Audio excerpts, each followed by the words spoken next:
Kita awali dengan perkataan Pak Menkyu. Negeri ini selama 10 tahun menambah hutang lebih dari 7.000 triliun, dikorupsi 3.000 triliun, dan kok nggak bisa bayar cicilan bunga 1.300 triliun. Betapa jahatnya pengelola negara ini. Kemudian beberapa minggu terakhir Indonesia tanpa sadar sedang kuliah ekonomi massal. Dosennya bukan dari Harvard atau UI, tapi Purbaya Yudisadewa, si Pak Menkyu yang bergaya koboi, serta KDM, gubernur yang berbicara pakai logika rakyat.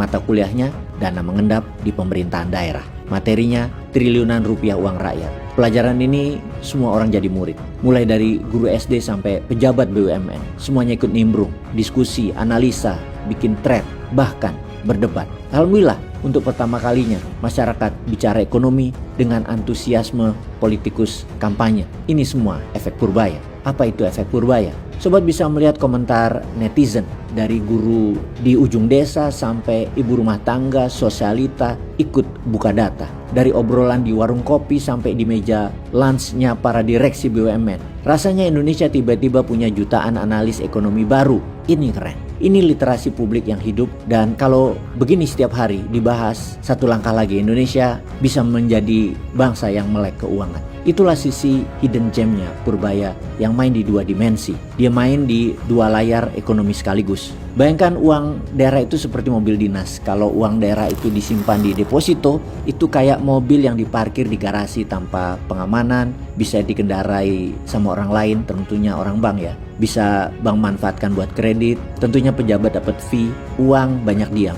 Nggak nganterin rakyat ke pasar, nggak nyicil bangunan. Lalu pesan Pak Menkyu keras ke pimpinan daerah, jalankan mobilnya, gerakan ekonomi, jangan disimpan.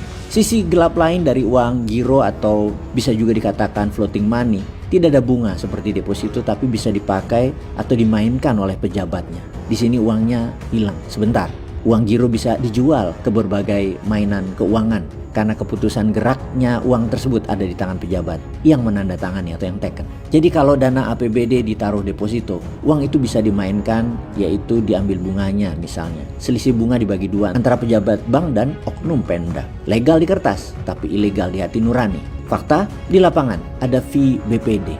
Dana 360 miliar dari APBD mengalir ke pejabat lewat skema fee bank. Pejabat dapat hadiah mobil dan motor dari bank karena rajin meletakkan uang daerah tersebut. Kasus itu semua oleh Purbaya, kotak Pandoranya baru dibuka sedikit demi sedikit. Inilah momen penting. Kita bukan lagi penonton debat. Kita adalah lulusan kelas ekonomi dadakan versi 2025, dan tugas kita sekarang adalah mengawal uang daerah agar tidak jadi bacaan.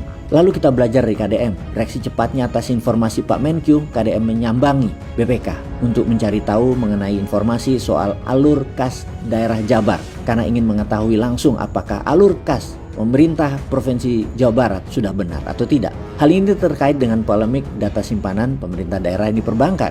Menurut KDM, upaya ini adalah langkah tepat dan cepat untuk menjaga keuangan daerah agar belanja dapat bermanfaat bagi kepentingan masyarakat. Begitulah transparannya KDM menjalankan amanah masyarakat Jabar, di mana tidak ada pemerintah daerah lain yang segitu empatinya sampai ke BPK dan BI untuk membuka informasi. Berikutnya yang kita harus sorot adalah oknum-oknum yang main di bawah meja, yang bicaranya untuk rakyat tapi hatinya untuk keuntungan pribadi. Ekonomi ini bukan cuma angka. Ekonomi punya moral, punya arah, punya nilai. Purbaya menyalakan obor literasi, KDM menyalakan obor empati. Kedua-duanya dibutuhkan. Yang satu mendorong akal, yang satu menggerakkan hati. Tapi kalau di bawah mereka ada oknum yang menjadikan giro dan deposito sebagai mesin uang gelap, maka tugas kita juga para lulusan kelas dadakan ini untuk memviralkan, membunyikan dengan keras. Karena negeri ini nggak kekurangan uang. Yang kurang itu integritas dan keberanian menjaga uang agar tetap terang. Ingat perkataan Purbaya di awal, negeri ini selama 10 tahun berhutang lebih dari 7.000 triliun, dikorupsi 3.000 triliun, dan tidak bisa bayar cicilan 1.300